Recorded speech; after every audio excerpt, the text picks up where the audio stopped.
pergunto, esses dados são fruto do quê? Mente liberal? Mente aberta? São frutos de conceitos? É o ataque de conceitos na forma de preconceitos? O que é que está acontecendo com a nossa sociedade? Vocês sabem que é muito fácil, muito gostoso para uma pessoa que administra mal alguma empresa, entrar na mesma empresa com a casa em ordem. Cidadão que é ruim na administração, se ele entra numa empresa, num primeiro momento, parece que aquela empresa está bem porque ele é bom. E quando isso acontece, ao ele entrar, ele acha que pode fazer tudo e começa a misturar todas as coisas. Mas dê um tempo para esse mau administrador e vocês vão ver que aquela casa que estava em ordem deixará de estar em ordem. Assim é um país quando um presidente assume, um presidente que é bom. Ele coloca a casa em ordem, coloca o país em ordem, o país começa a crescer. Quando entra o seguinte, se ele começar a mexer muito no que o anterior fez, o país descamba. Se ele não mexer em nada, o país continua crescendo.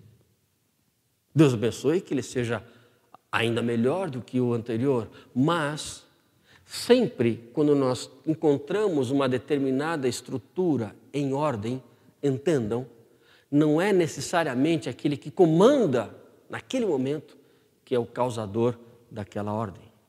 Via de regra, é o que o antecedeu. Nós temos na Bíblia alguns exemplos assim maravilhosos em relação à questão organizacional.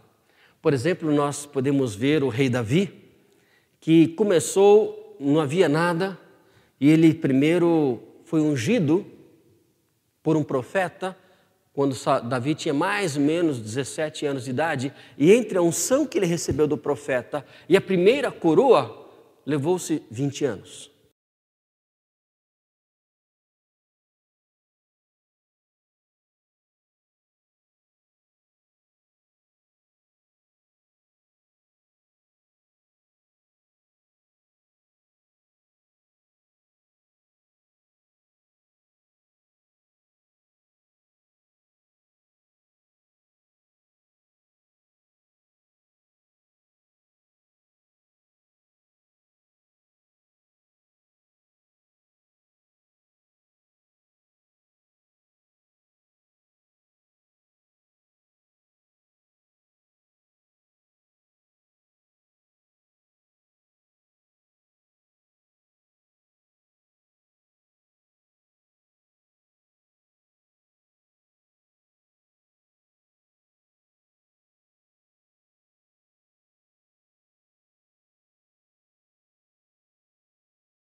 Provérbios capítulo 4, a partir do primeiro verso, a Bíblia diz: ouvi, filhos, a instrução do pai.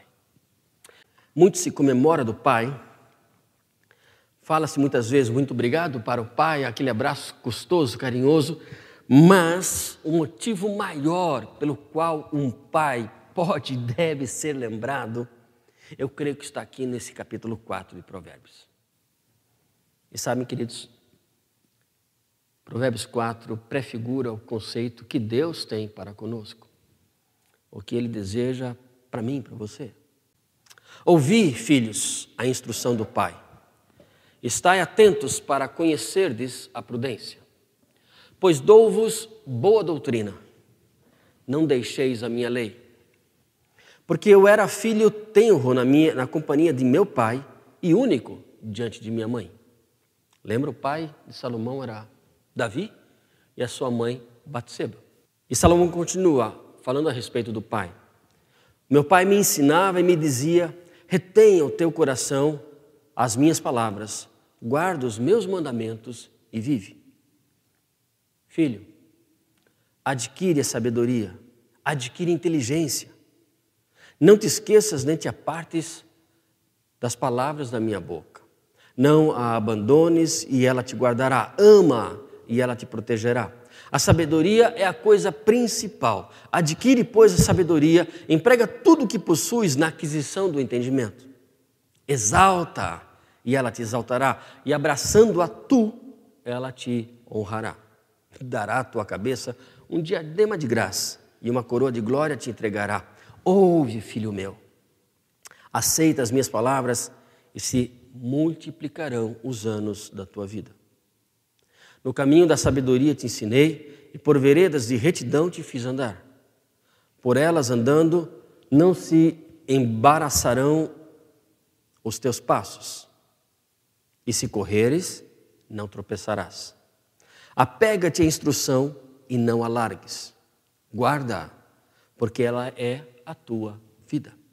Não entres pela vereda dos ímpios, nem andes no caminho dos maus. Evita-o, não passes por ele.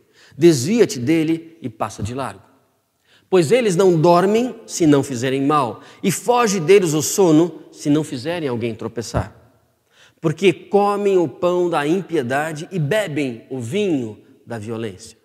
Mas a vereda dos justos é como a luz da aurora, que vai brilhando mais e mais até ser dia perfeito. O caminho dos ímpios, porém, é como a escuridão. Nem sabem em que tropeçam. Filho meu, atenta para as minhas palavras. As minhas razões inclina o teu ouvido. Não as deixes apartar-se dos seus olhos, guarda-as no íntimo do teu coração, porque são vida para os que as acham e saúde para todo o seu corpo. Sobre tudo que se deve guardar, guarda o teu coração, porque dele procedem as fontes da vida. Desvia-te de ti a falsidade da boca e afasta de ti a perversidade dos lábios.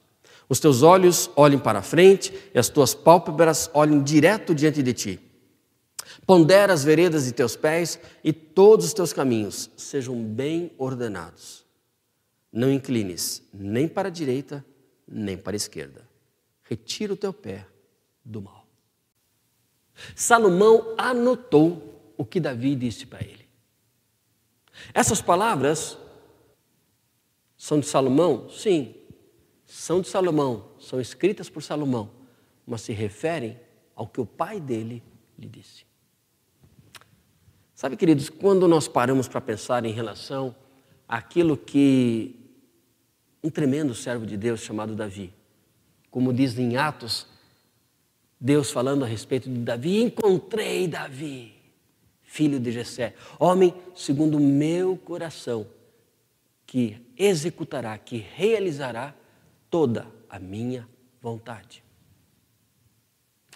Nós hoje em dia nós temos poucas pessoas que estão preocupadas em saber qual a vontade do Pai, qual o desejo do Pai.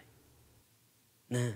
A sociedade de hoje está muito mais preocupada em olhar cada um para o seu próprio desejo. E sabe, queridos, quando a gente passa a viver numa sociedade que olha apenas os seus próprios desejos, com certeza arrumamos desculpas para tudo na vida. Conceitos. Qual é o conceito que você vai querer enraizado na sua vida? Quando nós vamos para Êxodo 20, nós lemos algumas leis que Deus deu para Moisés e particularmente aquelas bem conhecidas, as 10, chamadas 10 mandamentos. Nós sabemos muito bem que Moisés ele foi um tremendo servo de Deus, um tremendo profeta, e ele falava com Deus de uma forma diferenciada, de forma muito pessoal. Aliás, houve um certo momento na vida do povo de Israel onde alguns outros profetas, com inveja de Moisés, quiseram disputar a liderança com Moisés, e Deus se manifesta e diz para eles: escuta, se tem profeta aqui, ok, que profetize, porém, com meu servo Moisés é diferente. Com ele eu falo face a face. Por que com Moisés Deus falava face a face? Qual é a diferença? Deus ele faz acepção de pessoas? Não, claro que não. A Bíblia é textual sobre essa questão. A Bíblia afirma categoricamente: Deus não faz acepção de pessoas. Ah, mas então por que com Moisés Deus falava diferente do que com os outros? Ah, a pergunta é boa. E tem uma resposta. A resposta é simples. Moisés, assim como Davi, Moisés queria saber qual era a vontade do Pai, sempre. E sempre queria fazer a vontade do Pai. Sabe, queridos, quando um pai tem um filho que o ama, um filho que se preocupa com o pai, um filho que quer saber o que o pai pensa, um filho que pergunta, pai, o que você quer que eu faça hoje? Vocês não tenham dúvidas que a relação entre esse pai e esse filho aumenta significativamente. Não somente entre pai e filho, mas entre patrão e empregado, entre senhor e servo, entre homem e mulher, entre mulher e homem. Quando uma esposa quer saber o que o marido deseja e busca realizar a vontade do marido, vocês não tenham dúvidas que a intimidade dos dois aumenta. Quando um marido quer saber a vontade da sua esposa, afinal de contas, os dois são uma só carne, e ela conta para ele e ele busca atender aquilo que ela deseja, entendam, o valor entre ambos cresce sobremaneira. Não é à toa que Moisés era diferente. Deus, ele falava com Moisés face a face, porque ele tinha essa liberdade de conversar com Moisés.